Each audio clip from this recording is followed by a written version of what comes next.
입니다. 신약성경 172쪽 요한복음 14장 15절로 21절 우리 한 절씩 교독하겠습니다. 너희가 나를 사랑하면 나의 계명을 지키리라. 그가 또 다른 보혜사를 너희에게 주사 영원토록 너희와 함께 있게 하리니 그는 진리의 영이라. 세상은 능히 그를 받지 못하나니 이는 그를 보지도 못하고 알지도 못함이라. 그러나 너희는 그를 아나니 그는 너희와 함께 거하시며 또 너희 속에 계시겠음이라. 내가 너희를 고아와 같이 버려두지 아니하고 너희에게로 오리라. 조금 있으면 세상은 다시 나를 보지 못할 것이로되 너희는 나를 보리니 이는 내가 살아있고 너희도 살아있겠음이라. 그날에는 내가 아버지 안에 너희가 내 안에 내가 너희 안에 있는 것을 너희가 알리라. 같이요. 나의 계명을 지키는 자라야 나를 사랑하는 자니 나를 사랑하는 자는 내 아버지께 사랑을 받을 것이요 나도 그를 사랑하여 그에게 나를 나타내리라. 아멘. 오늘은 보혜사 성령이라는 말씀의 제목으로 협동 목사님이신 김용남 목사님 말씀 전해 주시겠습니다.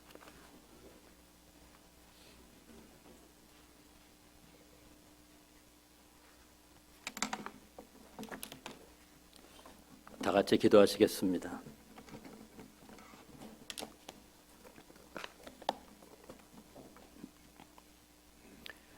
은혜로우신 하나님, 믿음의 백성들을 하나님 이곳에 불러주셔서 하나님을 찬양하고 하나님께 예배드릴 수 있도록 인도하신 하나님을 찬양합니다.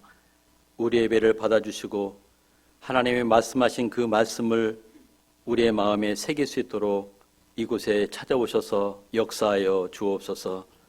하나님 말씀을 통하여 우리의 죽었던 부분들이 살아나게 하시고 우리의 부패했던 부분들이 새로워지도록 은혜를 베풀어 주옵소서. 어리석고 무능한 자에게 하나님께서 성령으로 충만하게 하셔서 하나님 말씀을 담대하게 전할 수 있도록 하나님 역사하여 주옵소서. 예수님의 이름으로 기도하옵나이다. 아멘. 저는 설교를 준비하면서 이렇게 살지 못하고 있는데, 저도 여러분처럼 매일 실패를 하고 있는데 설교를 한다는 것이 부담스럽고 두려웠습니다. 그러나 하나님은 우리에게 여전히 말씀하고 계시고 우리에게 동일한 말씀으로 가르치고 계시기에 저는 담대하게 말씀을 전하려고 합니다. 기독교 신앙에는 세 가지 요소가 필요합니다. 첫 번째는 지적인 이해입니다. 우리가 하나님을 사랑하고 믿음으로 살아간다고 하면 우리는 지식적으로 그리스도를 먼저 알아야 합니다. 기독교는 맹목적인 신앙이 아닙니다. 역사적인 사실 위에 세워졌습니다. 이 사실들은 수세기를 통해서 수많은 학자들이 연구와 조사를 통해서 증명되었습니다. 그들은 예수님의 생애와 교훈, 죽음과 부활, 예수님께서 끼친 영향에 대해서 조사하는 데 일생을 바쳤습니다. 잠시 역사적인 사실들을 몇 가지 살펴보려고 합니다. 1206년 태무진이 몽골 지방의 부족 연합군장 칭기스칸으로 추대되면서 몽골 통일제국을 건설합니다. 1492년 10월 12일 이탈리아의 탐험가 콜럼버스는 스페인 여왕 이사벨라가 믿고 도와준 배 세 척으로 신대륙을 발견합니다. 임진왜란 1592년 7월에 이순신 장군이 한산도 앞바다에서 왜군을 무찌른 한산도 대첩 사건이 있습니다. 프랑스 역사상 최초 황제 나폴레옹은 1815년 6월 18일 벨기에 워털로 전투의 패배로 나폴레옹 전쟁이 종결되었습니다. 우리는 이 사실을 믿는데 조금 더 의심하지 않고 다 받아들입니다. 이 시대에 우리는 살지도 않았고 그 사람을 보지도 못했고 듣지도 못했습니다. 그런데 역사적인 사실로 기록된 내용들을 우리는 아무 의심 없이 받아들이고 그냥 믿고 있습니다. 그리고 그 사실에 대해서 반대하는 사람은 없습니다. 그런데 예수님의 출생과 십자가의 죽으심과 부활은 우리가 알고 있는 역사적인 사실들보다 더 증거가 확실합니다. 예수님의 부활 사건, 예수님의 십자가의 죽으심, 우리가 알고 있는 사건들보다 훨씬 더 증거가 확실하고 분명하다는 것입니다. 에드윈 쉘링 교수는 이렇게 말했습니다. 그리스도가 장사되었다가 사흘 만에 육체적으로 다시 살아난 사실은 지상에서 그를 알던 사람들로 하여금 그리스도와 새로운 관계를 맺게 했다. 그리고 그의 부활 사건은 아무도 부인할 수 없는 역사적인 증거가 있다. 라고 말하고 있습니다. 예수님의 부활은 신약시대 교회의 혁명적인 메시지였습니다. 오늘날에도 예수님의 부활 사건은 혁명적인 메시지입니다. 그것은 역사적인 사실이기 때문에 그렇습니다. 성경은 역사적인 사실의 기록이고 우리는 그 사실을 믿는 것입니다. 우리가 성경을 읽고 쓰고 배우고 들으면서 그 사실을 믿는 것입니다. 두 번째 요소는 감정적인 체험입니다. 사람은 누구나 감정이 다 있습니다. 따라서 복음을 듣고 예수님에 대한 사실을 알고 예수님을 믿게 되는 과정에는 반드시 감정의 반응이 따르게 되어 있습니다. 오순절 성령 충만 받은 베드로의 설교를 들은 예루살렘 사람들의 반응을 살펴보겠습니다. 사도행전 2장 37절 다 같이 한번 읽어보겠습니다. 시작. 그들이 이 말을 듣고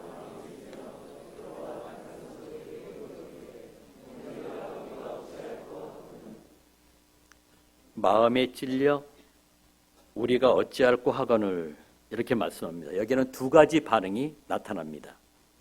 성령 충만 받은 베드로의 설교를 들은 사람, 그 사람들의 반응이었습니다. 한 가지는 마음에 찔림을 받았습니다. 사람의 말이 아니라 성령 충만한 하나님의 사람이 전하는 그 말씀을 들은 예루살렘 사람들은 마음에 찔렸습니다. 그리고 자신의 죄를 되돌아보는 회개하는 마음이 생겼습니다. 또 한 가지 반응을 살펴보겠습니다. 스데반의 성령 충만한 설교를 들은 유대인들의 반응이 있습니다. 사도행전 7장 54절 55절 말씀 다 같이 한번 읽어보겠습니다. 시작.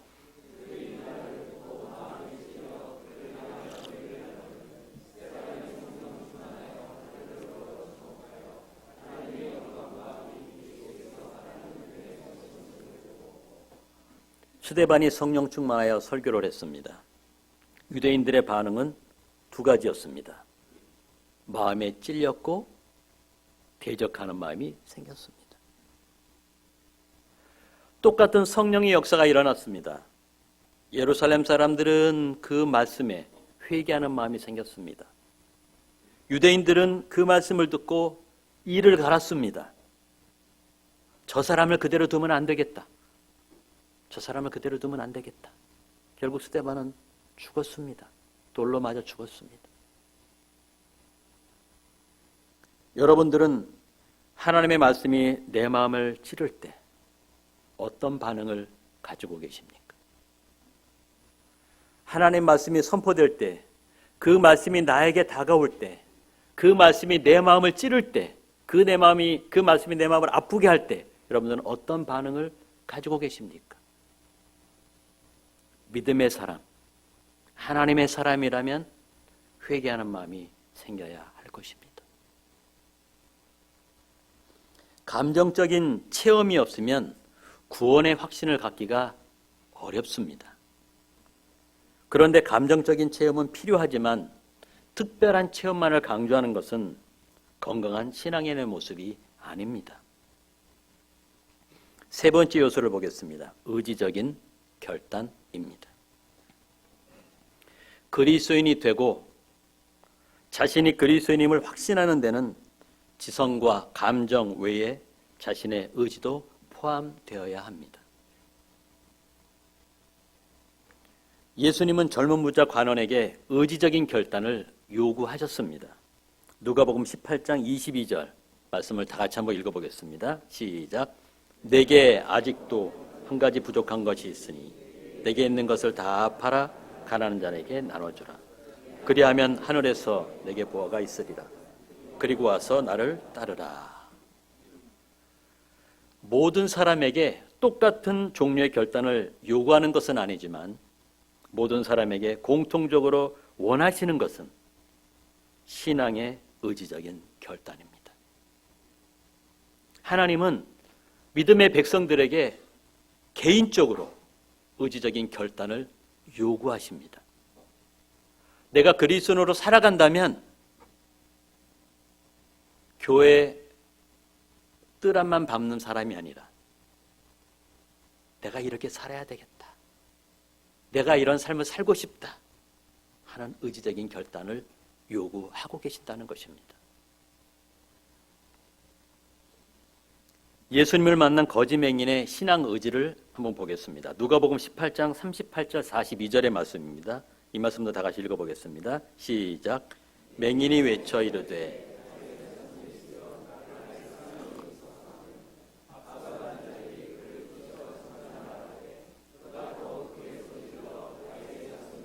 나를 불쌍히 여기소서.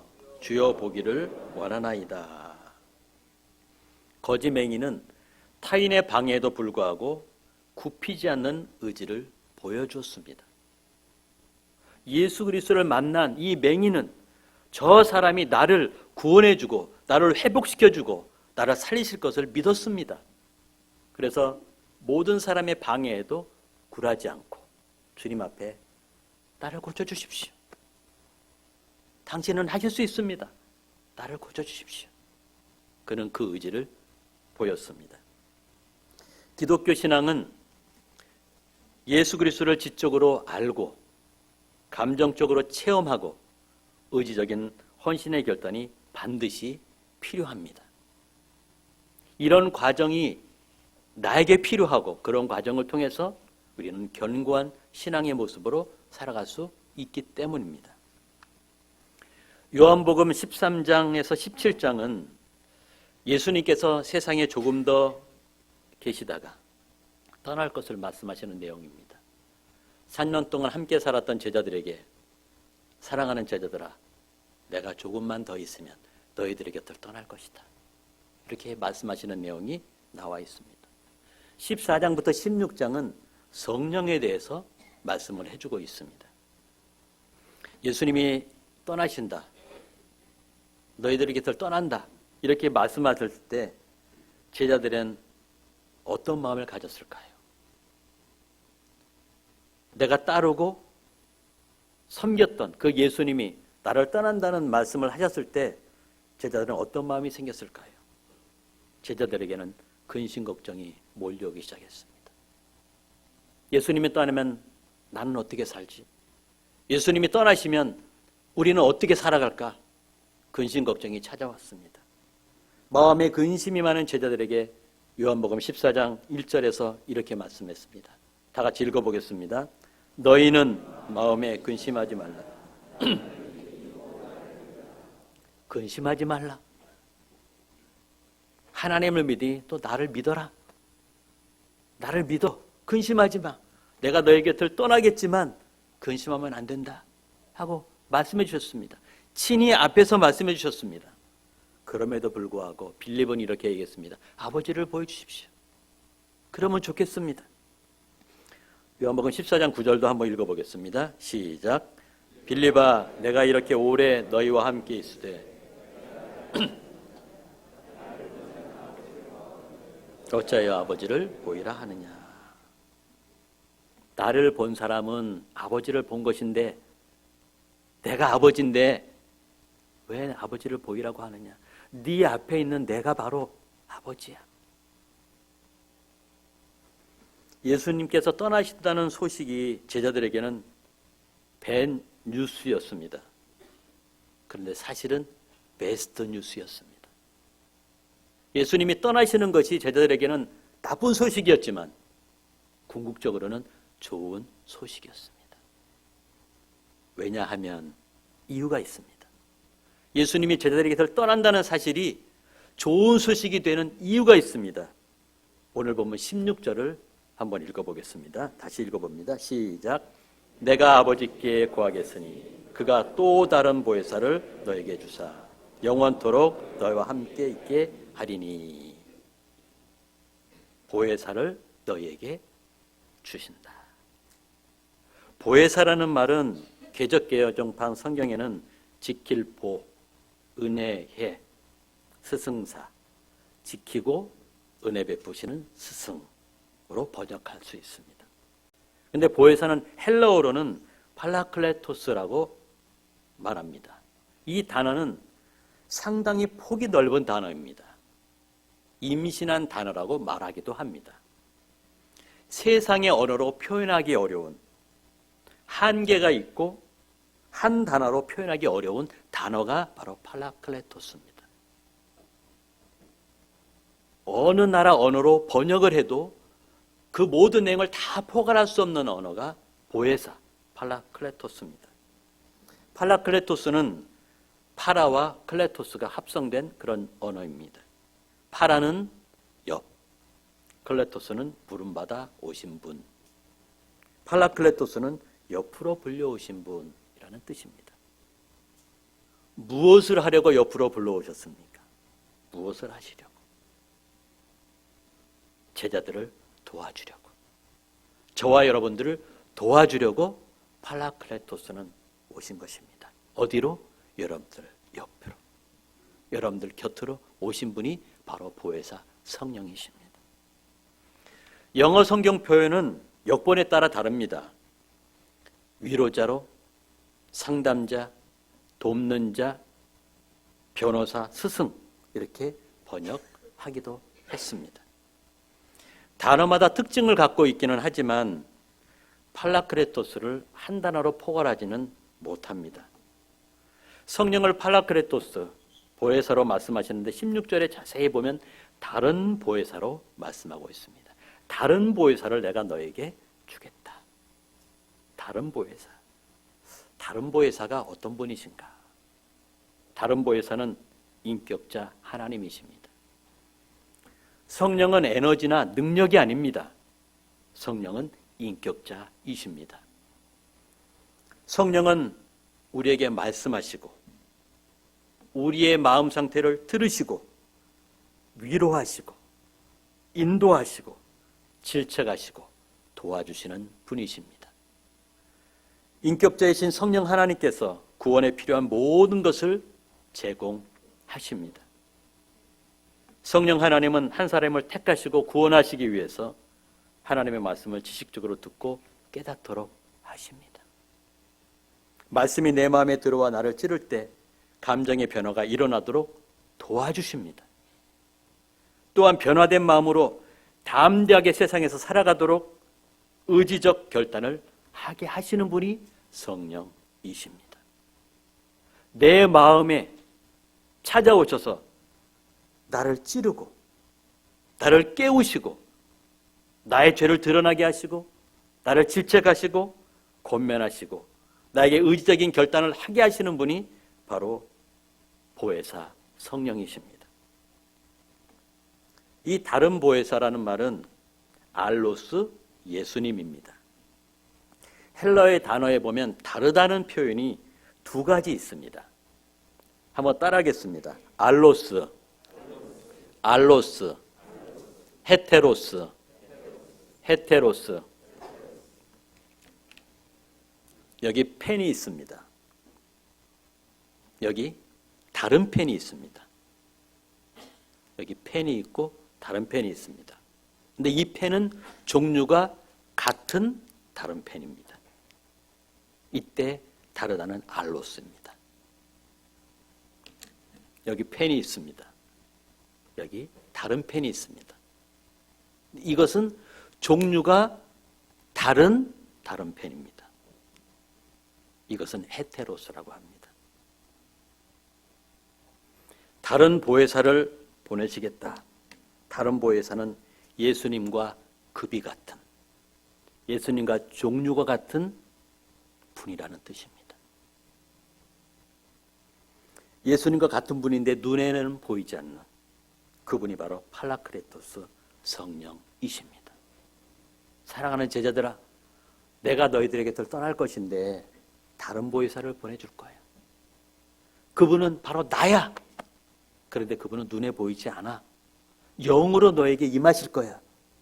라는 것이었습니다. 내가 다른 보혜사를 보내주겠다. 그분은 바로 나라고 하셨습니다. 사랑하는 교회 여러분, 우리가 그러면 이 성령과 우리와 무슨 관계가 있을까요? 예수님께서 말씀하셨을 때 제자들에게 주시겠다, 다른 보혜사를 보내주시겠다고 하셨는데 그 보혜사가 지금 현재를 살고 있는 저와 여러분들에게 우리와 무슨 관계가 있을까요? 그 보혜사 성령은 영원히 함께 하십니다. 16절을 다시 한번 읽어보겠습니다. 시작. 내가 아버지께 구하겠으니 그가 또 다른 보혜사를 너에게 주사 너희와 함께 있게 하리니. 예수님과 같은 분이 우리와 영원히 함께 하신다는 것입니다.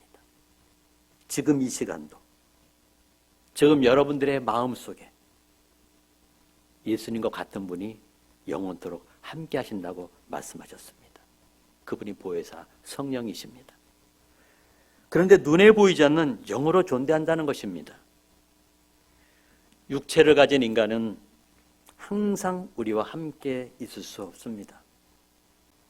내 사랑하는 가족도 항상 나와 함께 할 수 없습니다. 그러나 보혜사이신 예수님은 항상 우리와 함께 하십니다. 17절 말씀을 보겠습니다. 다시 한번 읽어보겠습니다. 시작.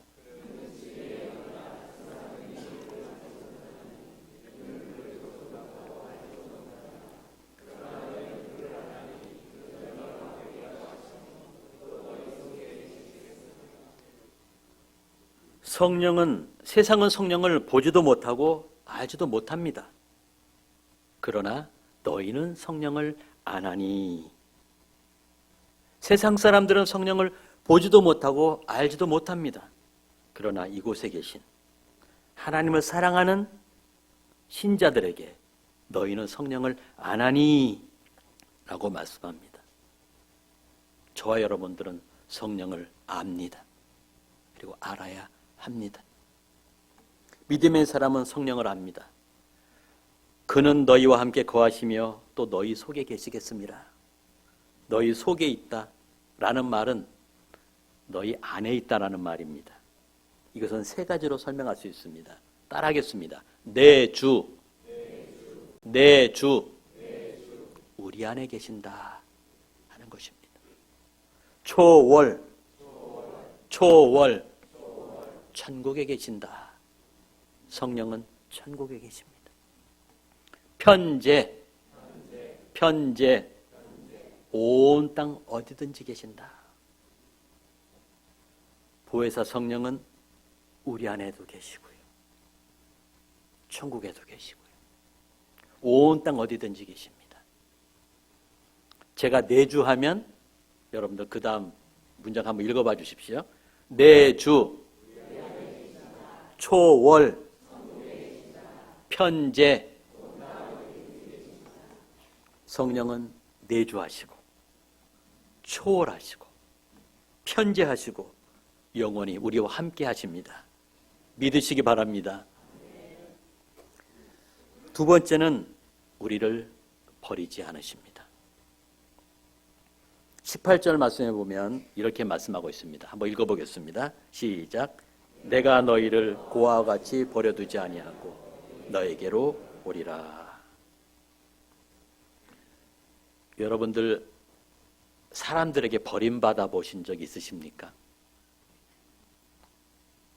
버림받아 본 경험이 있으십니까? 버림받은 사람은 세상을 살아갈 용기가 없습니다. 버림받았다는 것은 삶의 의미를 망각해 버립니다. 그런데 성령 하나님은 저와 여러분들을 버리지 않으십니다. 세상 사람들이 그 누가 나를 버린다 할지라도 하나님은 여러분들을 버리지 않습니다. 여러분은 외롭고 버림받은 고아가 아닙니다. 지금 이 시간 나는 혼자라고 생각하는 분이 계십니까? 내 마음을 알아주는 사람도 없고 나에게 관심도 없고 내 형편도 몰라주고 버림받았다고 생각하는 분이 혹시 계십니까? 아닙니다. 성령 하나님은 여러분들을 버리지 않으십니다. 여러분과 함께 계십니다. 십자가에서 죽으시고 우리를 구원해 주셨는데 우리를 버리지 않으십니다. 내가 절망과 고통과 슬픔 가운데 있을 때에 함께 하십니다. 사랑하는 교회 여러분, 성령 체험하기를 원하십니까? 예수님께서 보내신 그 성령을 내가 내 주인으로 모시고 살아가기를 원하십니까? 그렇다면 우리는 체험을 해야 합니다. 성경의 지식을 아는 것으로 성령 충만해지지 않습니다. 하나님의 말씀을 깨닫는 것으로 성령 충만해지지 않습니다. 감정적으로 내 마음으로 받아들여야 합니다. 그러기 위해서는 믿어야 합니다. 성령을 체험하는 방법은 믿는 것입니다. 우리의 믿음은 객관적인 사실을 믿는 것입니다. 그리스도인은 역사적인 사실이 기록된 성경을 믿는 것입니다. 창조주 하나님을 믿고 구원자 예수님을 믿고 보혜사 성령님을 믿어야 합니다. 온 우주와 이 땅의 주인이신 하나님을 믿어야 합니다. 죄인을 구원하시기 위해서 십자가에 못 박혀 죽으시고 우리의 죄값을 담당하신 예수님의 은혜를 믿어야 합니다. 내 옆에 계셔서 나를 인도하시고 도와주시는 성령, 보혜사 성령을 믿어야 합니다. 두 번째는 말씀에 순종해야 합니다. 요한복음 14장 15절을 한번 읽어보도록 하겠습니다. 시작. 너희가 나를 사랑하면 나의 계명을 지키리라. 여러분, 예수님을 사랑하십니까? 그것을 어떻게 할 수 있을까요? 나는 예수님 사랑합니다. 나는 예수님 사랑합니다. 우리는 고백합니다. 근데 그것을 어떻게 할 수 있을까요? 말씀을 지켜야 할 수 있습니다. 하나님의 말씀을 순종하는 것이 예수님을 사랑하는 것입니다. 요한복음 14장 21절 말씀을 한번 다 같이 한번 읽어보도록 하겠습니다. 시작.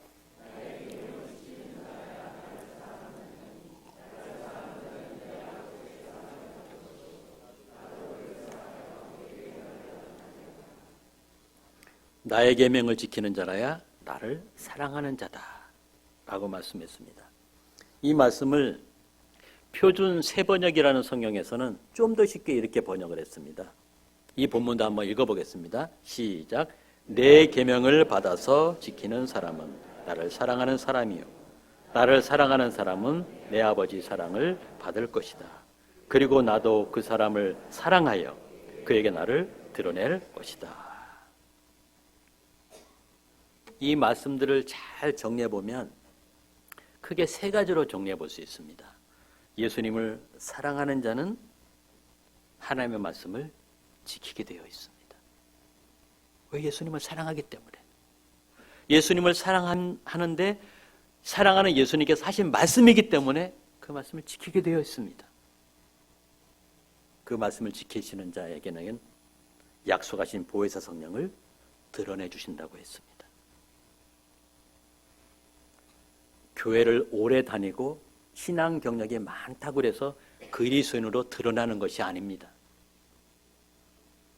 교회 직분이 있다고 해서 그리스도인으로 드러나는 것이 아닙니다. 예수님을 사랑하고 예수님께서 하신 말씀들을 내가 부단히 지키려고 애를 쓰고 그렇게 살아가면 약속하신 보혜사 성령께서 여러분들을 그리스도인으로 드러나게 하신다는 것입니다. 내가 그리스도인 되는 것은 내가 나타내는 것이 아닙니다.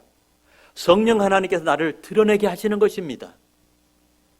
내가 있는 곳에서, 내가 사는 곳에서 만나는 사람들에게 내가 그리스도인이라는 것을 드러내게 하시는 분이 성령이십니다.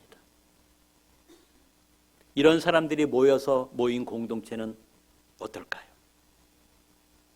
그런 사람들이 모인 공동체는 자기 주장, 자기 생각 관철하기 하기보다는 나보다 그 사람을 세워주고 높여주고 들어주고 할 것입니다. 이런 공동체 얼마나 행복하겠습니까? 우리 교회가 지금 건강한 교회를 꿈꾸면서 다양한 의견들을 듣고 모으고 함께 결정해 나가려고 지금 하고 있습니다. 얼마나 아름다운 공동체일까요? 이곳에는 성령께서 저와 여러분들을 그리스도인에게 드러내게 하시고 서로 세워나가면 건강하고 아름다운 교회는, 하나님께서 기뻐하시는 교회는 우리가 만들어갈 수 있다고 저는 믿습니다. 그 일에 생동교회는 부르심을 받았고 우리는 기회에 사용되기를 원합니다. 예수님을 사랑한다면 믿고 순종해야 합니다. 그리고 성령께서 내 곁에 계심을 실감내도록 보여주실 것을 믿고 따라가야 할 것입니다. 세 번째는 사모하고 간구해야 합니다. 성령 받은 사건이 사도행전에 제일 처음 시작되는 구절이 있습니다. 사도행전 2장 1절에서 4절에 보면 성령 충만 받은, 예수님께서 보혜사를 보내주시겠다고 약속하셨습니다. 성령을 보내주시겠다고 약속하시고 그 사건이 처음으로 실행되는 사건이 사도행전에 나옵니다. 사도행전 2장 1절부터 4절 다 같이 한번 읽어보겠습니다. 시작. 오순절 날이 이름에 그들이 다 같이 한 곳에 모였더니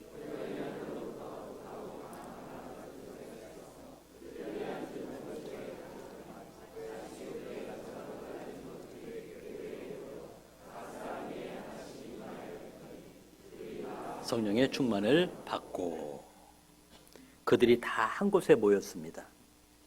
약속하신 성령을 받으려고 주시겠다고 했기 때문에 받으려고 모였습니다.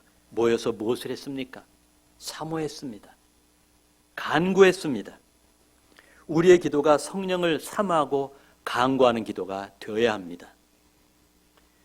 질병으로 죽어가는 자식을 살리고자 하는 어미의 간절함, 절박함의 기도가 우리에게 살아나야 할 것입니다. 기도가 살아나지 않으면 성령을 체험하기 어렵습니다. 하나님께 간절히 구하고 간절히 매달리고 절박하게 기도할 때 성령은 나에게 역사하시고 나에게 임하십니다. 오순절 사건이 바로 그랬습니다. 그래서 그들은 성령 충만을 체험하게 됐습니다. 지금 이 시간도 성령은 동일하게 역사합니다. 만약에 지금 이 시간 보혜사 성령이 내게 오시면, 한번 따라하겠습니다. 보혜사 성령이 내게 오시면, 보혜사 성령이 내게 오시면, 보혜사 성령이 내게 오시면 어떨 것 같습니까? 보혜사 성령이 내게 오시면 가장 먼저 나의 죄가 생각나고 통에 자복하게 됩니다. 말씀이 내 마음을 찌를 때 회개의 역사가 일어납니다. 성령이 나에게 임하면 회개의 영이 부어집니다. 나의 죄가 생각나고 나의 허물이 생각나고 나의 부족한 모습들이 생각이 나서 회개하게 되어 있습니다. 사랑하는 성도 여러분, 간음하지 맙시다. 음란한 생활을 멈추십시오. 도둑질하지 맙시다. 탐심을 버리십시오. 땅 투기하지 맙시다. 주신 것에 만족하며 사십시오. 도박, 컴퓨터, 게임 중독을 끊어버리십시오.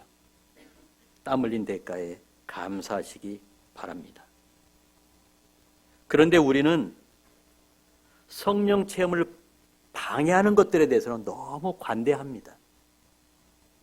성령 충만하고 성령을 체험하기를 원하는 마음들은 그리스도인에게는 누구에게나 있습니다. 그런데 성령 체험을 방해하는 것들에 대해서는 너무 관대합니다. 우리나라는 TV 드라마 전성시대에 살고 있습니다.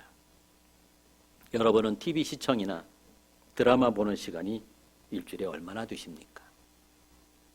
컴퓨터 게임, 오락에 몰두하는 시간이 얼마나 되십니까? 운동하는 시간, 여가 시간을 갖는 시간이 얼마만한 시간들을 그곳에 할애하고 계십니까?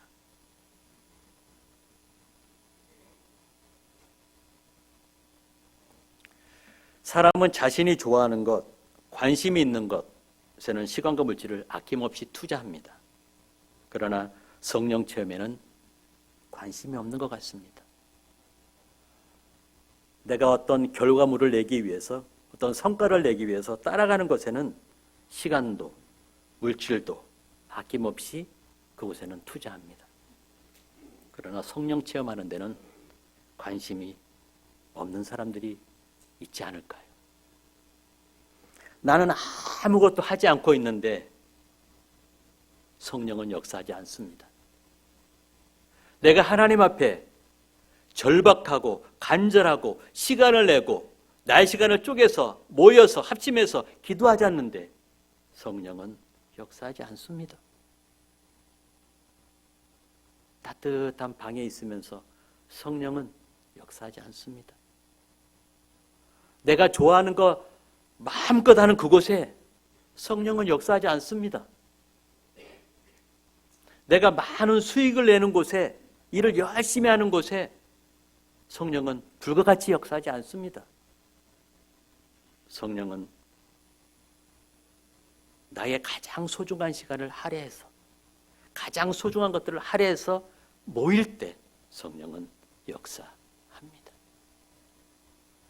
예수 그리스도를 지적으로 알고 감정적으로 체험하고 의지적인 헌신의 결단을 내린 그리스도인에게는 성령의 내적 증거가 나타나게 됩니다.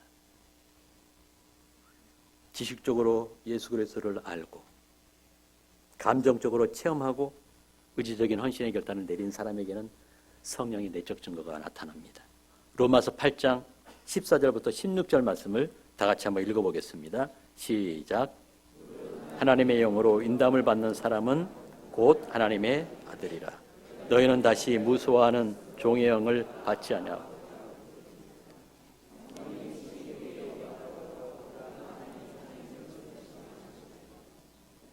무릇 하나님의 영으로 인담을 받는 사람은 하나님의 아들이다. 성령이 친히 우리 영과 더불어 우리가 하나님의 자녀인 것을 증언하신다 라고 하셨습니다. 성령께서 하나님의 자녀라고 증언해 주시는 우리 목사님, 성령께서 하나님의 자녀라고 증언해 주시는 우리 장로님, 성령께서 하나님의 자녀라고 증언해 주시는 우리 권사님, 우리 집사님, 우리 부모님들, 우리들의 자녀들이 되시기를 주님의 이름으로 축원합니다. 성령이 내 안에 계시는 것은 내가 나타내는 것이 아닙니다. 보이사신 성령께서 나를 드러내게 해주시는 것입니다. 그러려면 성령은 내 안에 계셔야 가능하겠죠. 내 소아 속에 내 안에 거주하실 때 그 성령은 나를 드러내 주십니다. 그리스도로, 믿음의 사람으로 거룩한 일을 따라가도록 나를 드러내 주신다는 사실입니다. 보혜사 성령께서 친히 이곳에 오셔서 말씀을 깨닫게 하시고 나만이 알고 있는 죄를 드러내어 회개하게 하시고 고아처럼 버리지 않으시며 나를 품어주시고 나의 연약한 육체를 치유하실 때, 나의 심령을 치유하실 때 성령님을 마음에 받아들이시고 맡기시기를 바랍니다. 성령이 내 마음을 찌를 때, 나에게 찾아올 때 우리는 그 성령님께 나를 맡겨야 합니다. 의탁해야 합니다. 받아들여야 합니다. 그럴 때 그 하나 성령은 나를 만들어 가실 것입니다. 고치시고 위로하시고 질책하시고 만들어 가실 것입니다. 영원토록 보혜사 성령님의 은혜를 누리는 생동교회 모든 교우가 되시기를 주님의 이름으로 축원합니다. 주님의 성령 지금 이곳에, 우리 찬양을 한번 불러보도록 하겠습니다. 주님의 성령은 지금 이곳에 계십니다.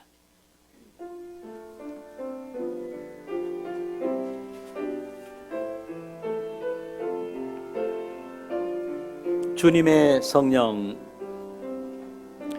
주님의 성령 지금 이곳에 임하소서.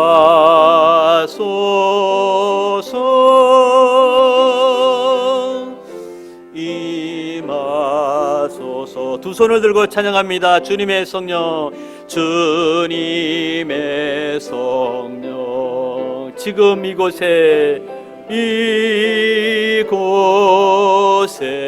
임하소서.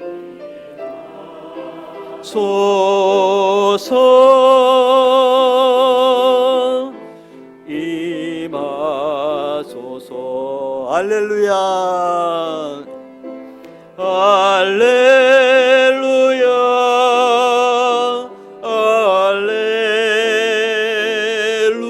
할렐루야,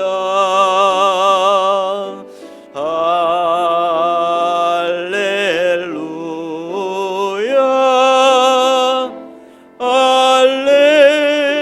할렐루야, 할렐루야, 할렐루야,